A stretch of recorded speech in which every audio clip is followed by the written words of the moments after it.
கண்ணியத்துக்குரிய ஏக இறைவன் அல்லாவின் நல்லடியார்களே, நம் அனைவருக்கும் அந்த ஏக இறைவனுடைய அருள் உண்டாவதாக. இன்னைக்கு போர் சூழ்நிலை கொஞ்சம் யோசனையா இருக்குது, ரொம்ப பயமாவும் இருக்குது. நம்ம நினைச்சா நம்ம நண்பரோட இன்னைக்கு நம்ம பேசிட்டு இருந்தோம். நாம எல்லா யூடியூபையும் பார்க்கிறோம். நிறைய பல வகையான கருத்துக்களை பரிமாறிக்கொள்றாங்க. அந்த மாதிரி கருத்துக்களை நம்ம பார்க்கிறோம். பார்க்கும்போது பாகிஸ்தான்ல நேற்று 21 மணி நேரம் அமெரிக்கா, ஈரான் இவங்களுடைய மத்தியஸ்தம் பேச்சுவார்த்தை நடந்தது. அது ஃபெயிலியர் ஆயிடுச்சுக்கும் போதே ஒரு மாதிரி திக்குனுது. ஏன்னு கேட்டீங்கன்னா, உலகத்தினுடைய எல்லா வகையான பொருளாதாரமும் லாப நட்டம் இதுலதான் இருக்குது. லாப நட்டம்ல அவங்க பொதுமக்கள் ரொம்ப பாதிக்கப்படுவாங்க. அடுத்தது உயிர் சேதம். அந்த உயிர் சேதத்தை நினைச்சாவும் நமக்கு பயமா தான் இருக்குது. நம்மகிட்ட நடக்கல. ஆனா அந்த மாதிரி அந்த மக்களுக்கு நடக்கும் போது அவங்களும் நம்மளுடைய மக்கள் தான். அது எவ்வளவு நல்லவங்க, அறியாதவங்க, ஒண்ணும் தெரியாத பச்சிளம் பிள்ளைங்க, பெண்கள், வயதானவர்கள் இவங்கெல்லாம் இறக்கும்போது இதை பார்க்கும்போது நமக்கு ஒரு மாதிரியா இருக்குது. ஏன் இப்படி இவங்க செய்யறாங்க அப்படின்னு சொன்னா 3 கருத்து தான். முழுக்க முழுக்க சுயநலம் தான். ஒரு சமுதாயத்தையே அழிச்சிடணும் ஒண்ணு. 2வது, தான் மனைவி செய்த குற்றத்தை மறைக்கிறது, தான் செய்த குற்றத்தை மறைக்கிறது. அதுக்காகவே இந்த போர் எஸ்டிம் பயணிக்கிறாங்க பாருங்க. இப்ப இதையெல்லாம் பார்க்கும்போது நமக்கு இந்த போர் நடக்கிறதே ஒரு வீம்புக்கு தான். அவங்க சுயநலம் தான் நல்லா தெரியுது. இப்போ கூட இந்த சீஸ்ஃபயர்ல கூட உடன்படிக்கையில வராது. காரணம் என்ன? இந்த வராதுங்கும் போது இஸ்ரேலுக்கு ரொம்ப சந்தோஷம். அந்த அளவுக்கு இஸ்ரேல் ஆசைப்படுறாங்க இந்த போரை. சரி, இப்ப இந்த போர் நடக்குது. இத பத்தி பல வகையான விமர்சனங்கள் நமக்கு வருது. அப்படி இருந்தாலும் இறைவனுடைய பார்வையில இந்த விமர்சனத்தை பார்ப்போம். எல்லாம் மனிதனுடைய பார்வையில தான் விமர்சனத்தை பார்க்கறாங்க. நம்ம புதுசா ஒரு கோணல் இறைவனுடைய பார்வையில இந்த போர்க்களத்தை பார்ப்போம். அப்படின்னு பாத்தீங்கன்னா, யூத சமுதாயம் வேதம் கொடுக்கப்பட்ட சமுதாயம். அவங்களுக்கு வேதம் கொடுக்கப்பட்டது, அவங்களுக்கும் தூதர் கொடுக்கப்பட்டது, அவங்களுக்கும் ஒரே இறைவன் தான். அதே மாதிரி இஸ்ரேல யூதர்கள், அமெரிக்கால பாத்தீங்கன்னாக்கா கிறிஸ்தவர்கள்பாங்க. அதுல 8 யூதர் தான். அப்ப கிறிஸ்தவர்கள்பாங்க. அவருக்கும் வேதம் கொடுக்கப்பட்டது, தூதர்கள் கொடுக்கப்பட்டது. அதே மாதிரி ஈரான பாத்தீங்கன்னா வேதம் கொடுக்கப்பட்ட மக்கள், தூதர் கொடுக்கப்பட்ட மக்கள். அப்ப ஈரானும், இஸ்ரேலு, அமெரிக்கா இது 3ஐயும் சேர்த்தீங்கன்னா 3 வகையான மக்கள் இருக்காங்க. யூதர்கள், கிறிஸ்தவர்கள், முஸ்லிம்கள். மற்ற மக்களும் இருக்காங்க. ஆபிரகாம் அக்காடுன்னு சொல்றாங்களே, சொல்றாங்க, சில பேர் சொல்றாங்க. அதான் இது உண்மையான தத்துவம்னா இதான். வேதம் கொடுக்கப்பட்ட மக்கள் தான் சண்டை போடுறாங்க. அப்ப இந்த வேதம் கொடுக்கப்பட்ட மக்கள்ல நீங்க யூதர்களை எடுத்துங்க. அப்ப யூதர்களை எடுத்துக்கிட்டீங்கன்னா, வேதத்தையும் வேத தூதுவத்தையும் யார் ஏற்றுக்கொண்டார்களோ அவர்கள் இறைவனுடைய அடிமைகள். இறைவன் ஏற்றுக்கொண்டார்கள். ஒரு சம்மாக்குள் முஸ்லிமின் ஒரு செட்டு.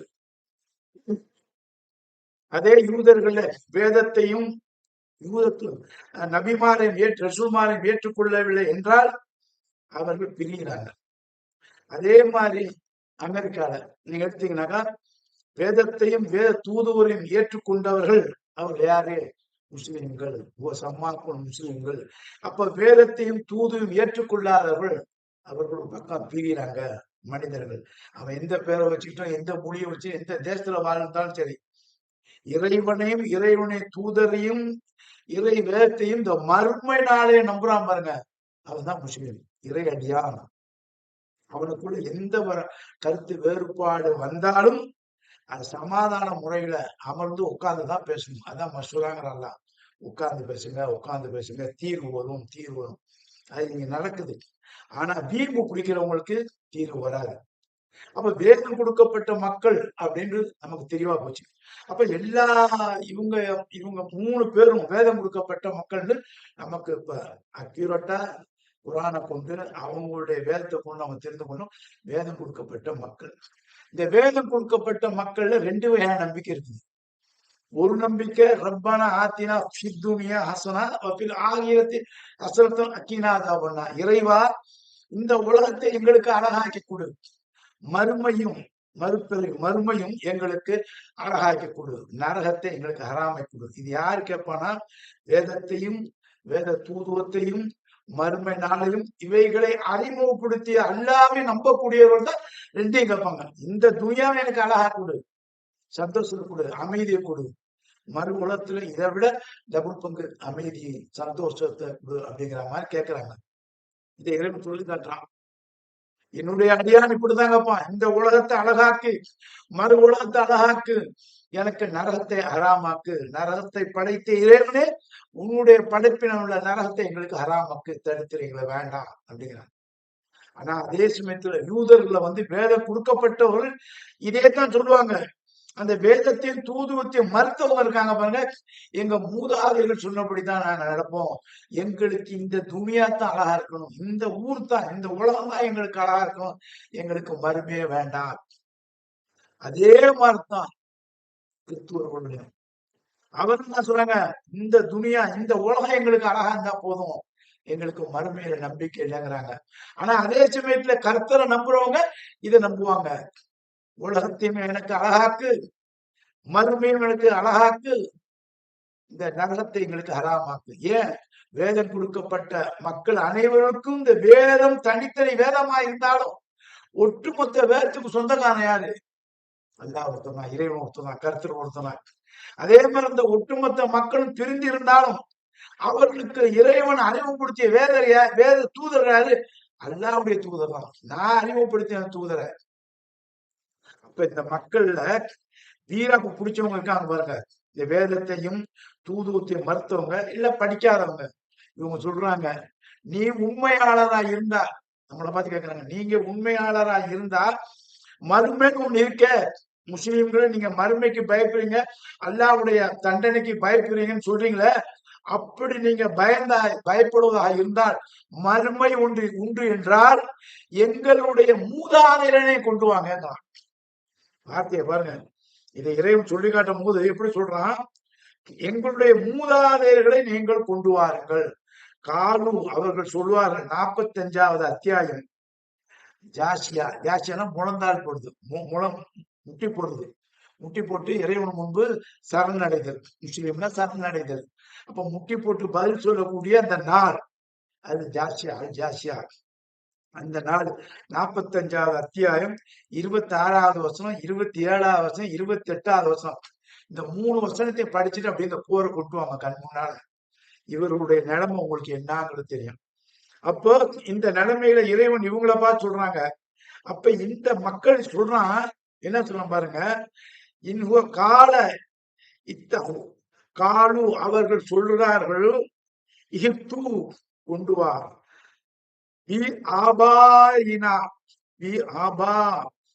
எங்கள் மூதாதையரை கொண்டு வா, இன்கும் தும் சாதிக்க, நீ உண்மையான இருந்தா அப்பதான் நான் நம்புவோம். மறுமைன்னு சொல்றிய, இந்த மறுமையை அஞ்சக்கூடியவர்கள்ட்ட நேர்மை இருக்கும், நியாயம் இருக்குது. அப்ப இந்த மறுமையை நான் நம்புறேன், இந்த டே ஆஃப் ஜட்ஜ்மெண்ட்டை நம்புறேன்னா என்னுடைய மூதாதையரை நீ கொண்டு வா, திருப்பி கொண்டு வாங்கலாம். எப்படி இறைவனை பார்த்தே கேட்கலாம். அப்ப இறைவன் என்ன சொல்றான், கிறிஸ்தவர்களை பார்த்து சொல்றான், நசராக்களை பார்த்து சொல்றான், ஏன்பா உங்களுக்கு வேதம் கொடுத்தன, வேத தூதர் மரியத்தின் மகனார் ஈசா மசீஹ் கொடுத்த, அவர் மரணித்தவரை எழுப்பவில்லையா, உயிர் கொடுத்து எழுப்பவில்லையா? இது என்னுடைய சக்தியை கொண்டுதான் வச்சு, இதை அவரே சொல்றாரு. கன்ஃபஷன் சேட்டு, என்னுடைய இரட்சகன், என்னுடைய கர்த்தருடைய அந்த துணையை கொண்டுதான் நான் இறந்தவரை உயிர்ப்பிக்கிறேன். உயிர் கொடுப்பவனும் இறைவன், மறிக்க வைப்பவனும் இறைவன், மறுமையில் மீண்டும் மீண்டும் இறைவன் எழுப்பக்கூடிய அதே இறைவன். அப்ப அந்த ஓர் இறைவனுடைய நாமத்தை கொண்டு, திருநாமத்தை கொண்டு இறந்தவர்களை உயிர்ப்பிக்கிறேன்னு சொல்றான். அப்ப வேதத்துல கன்ஃபார்ம் பண்றான், அந்த தூதரும் அந்த நிகழ்ச்சியை காட்டி கன்ஃபார்ம் பண்றாரு. இருப்பினும் அந்த தூதருக்கு பிறகு, அந்த காலத்துக்கு பிறகு மறந்த பிறகு என் மூதாதையரை கொண்டு வாங்கலாம். அது மட்டும் இல்ல, அதே மாதிரி யூதர்களை கேட்கிறாங்க, கொண்டு வா, எங்க மூதாதையரை கொண்டு வா, அப்பதான் நாங்க மறுமையை நம்புவோம். மறுமைன்ற நாடு, இந்த டே ஆஃப் ஜட்ஜ்மெண்ட் பிறக்கிறோம், இறக்குறோம். இதை நாங்க பாக்குறோம். ஆனா அதே மாதிரி ஆக்சுவலா பாத்தீங்கன்னா இவன் பிறப்பையும் பார்க்கல, இவன் இறப்பையும் பார்க்கல. என்னுடைய பிறப்பை நான் பார்த்தேன்னா பார்க்கல, என்னுடைய இறப்பை பார்க்கணும் நான் பார்க்கல, உங்களுடைய பிறப்பை பார்ப்பீங்கன்னா பார்க்கல, உங்களுடைய இறப்பை பார்த்தீங்கன்னா பார்க்க மாட்டீங்க. ஆனா பிரத்தியாருடைய பிறப்பையும் இறப்பையும் பார்க்கிற நீங்க என்ன கேட்கிறீங்க? அந்த மனுஷன் கேட்கிறான், இறைவனை நம்பிக்கை இல்லாதவர்கள், இறை வேதத்தை நம்பாதவர்கள், இறை தூதர்களை நம்பாதவர்கள் கேட்கிறார்கள், எங்களுடைய மூதாதையரை கொண்டு வா. அதுதான் இறைவன் ஈசா அலைஹிஸ்ஸலாத்தை, ஈசா நபி உதாரணம் காட்டலாம். அதே மாதிரி யூதர்கள் கேட்கிறாங்க, கொண்டு வா, நீ உண்மையான இன்குன்து மூமினும், இன்குன்து சாதிக்கு, நீ உண்மையான தான் கொண்டு வா, ஆபாயினா என் மூதாதையரை கொண்டு வாங்குறான். அப்ப யூதர்களுக்கு பார்த்து இறைவன் சொல்றான், ஏன்னா உங்களுக்கு வேதம் கொடுக்கலையா, வேத தூதரை கொடுக்கலையா? அப்ப அந்த வேதத்திலே தூதத்துல என்ன இருக்கு? காஃப் 18வது அத்தியாயம். அதுல குகைவாசிகளை நான் எழுப்பினேன்னு, அதுல 5 பேரா அல்லது 7 பேரா கூட ஒரு நாய் இருந்துச்சு. அந்த அந்த மக்கள் அந்த வாலிபர்களை எழுப்பி அவர்களை நேரா கொண்டு மார்க்கெட்டுக்கு, அந்த கடைக்கு கொண்டு போய் அவர்களிடம் இருந்த நாணயத்தை கொண்டு பொருள், உணவுப் பொருள் வாங்க சொன்னேன். அப்ப அந்த மக்கள் சந்தேகப்பட்டு இவர்களை பின்தொடர்ந்தார்களே. இது பெரிய வசனம். அப்ப காஃப படிங்க, 18வது சும்மா இறந்து போனவரை உயிருண்டாக்கி அந்த மார்க்கெட்டுக்கு அனுப்பி அந்த மக்களுக்கு ஒரு அதிர்ச்சியும் ஒரு வியப்பையும் கொடுத்து திருப்பி இவர்களை கொண்டு வந்து இறக்க வைத்தேனே. இது உங்களுக்கு நம்பிக்கை இல்லையாங்களாம் கேட்கலாம். என் மூதாதையில கொண்டு வாங்க, உன் மூதாதையில கொண்டு வந்தேன் காட்டினார். அதே மாதிரி இங்கேயும் ஈசா நபி மூதாதையரை கொண்டு வந்தாரு, காட்டினார். இது உனக்கு பத்தாதா, இது நம்பிக்கைப்படாதான்னு இந்த முகமது நபியினுடைய சுத்தி உள்ள இந்த மக்கள், இன்னைக்கு வேதம் கொடுக்கப்பட்ட மக்கள், முஸ்லிம்களும் வேதம் கொடுக்கப்பட்டவர் தான், கிறிஸ்தவரும் வேதம் கொடுக்கப்பட்ட மக்கள் தான், யூதர்களும் வேதம் கொடுக்கப்பட்ட மக்கள் தான். இறைவன் சொல்றான், வேதமும் தூதரும் கொடுக்கப்படாத சமுதாயமே இல்லைங்கிறான், மொழியே இல்லைங்கிறான். மொழி ஆரம்ப மொழி, அந்த ஆரம்ப மொழியிலே இறைவன் சொல்றான், வேதமும் தூதும் கொடுக்கப்படாத சமுதாயமே இல்லைங்கிறான். அப்ப எல்லா சமுதாயமும் வேதம் கொடுக்கப்பட்டவர்கள். அப்ப வேதம் கொடுக்கப்பட்டவர்கள் கூட தான் இந்த பிரச்சனை வருது. ஏன் ஒருத்தரும் அழிச்சுக்கணுங்கிறான், அந்த அழித்து கொள்ளணும் அப்படிங்கிறான். அப்ப அழித்து கொள்ளணும்னா எந்த அளவுக்கு வெறி பிடிச்சு அலைகிறாங்க பாருங்க. அப்ப இவங்க வெறியினால எத்தனை பேர் பாதிக்கப்படுறாங்க, எத்தனை பேர் பாதிக்கிறாங்க. நம்ம யூதர்கள் வெறி பிடித்தவங்கிறோம், அதே யூதர்கள் நல்லவனும் இருக்கான், அதே யூதர் நல்லவனும் இருக்காங்க. யூதர்களையே ஒரு ஆளு குரான விளக்கவுரை எழுதியிருக்காரு, வித்தாள் நினைக்கிறார். குரான ஒரு யூதர் எழுதியிருக்காரு, டிரான்ஸ்லேஷன் பண்ணியிருக்காரு. அதே மாதிரி கிறிஸ்துவர் அவர்கள் இன்னொரு யூதர் தி ப்ராஃபட் தி 100 ஒரு புக் எழுதினாங்க பாருங்க. அந்த புக்கு வெளியே வந்திருக்கும். அந்த 100 புக் எழுதின ஒரு யூதர் தான், அவர் கிறிஸ்துவர் இல்ல, யூதர் தான். அப்ப குரானை எழுதினாத்தான் நல்லவன்னு சொல்லல, வேதங்களை படித்தார், வேத தூதத்தை அறிந்து கொண்டார். இது எப்படி இதை அறியணும்னு அறிந்து கொண்டார். அவர்கள் குரானை படிப்பதற்கு முன்பு, இந்த தூதுவத்தை அறிவதற்கு முன்பு இதை அழிக்கிறதே இருந்தார். இதை எப்படி நம்ம அழிச்சிடணும், இது பொய்யானது. அதான் 45வது அத்தியாயத்துல நீங்க 24, 25, 26, 27, 28 படிச்சீங்கன்னா இது கற்பனை. அவர் அப்படிதான் சொன்னார், இது கற்பனை, இது பொய், இறை தூதர்கள்லாம் பொய்யானவர்கள், இறை தூதர்களும் பைத்தியக்காரர்கள், இறை தூதர்கள் அனைவரும் சூனியக்காரர்கள்.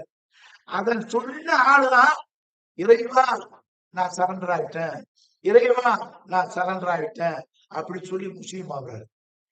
அப்ப எல்லா பேத மக்கள்லயும் விசுவாசிகள் இருக்கிறாங்க, அந்த விசுவாசம் இல்லாதவர்களுக்காக.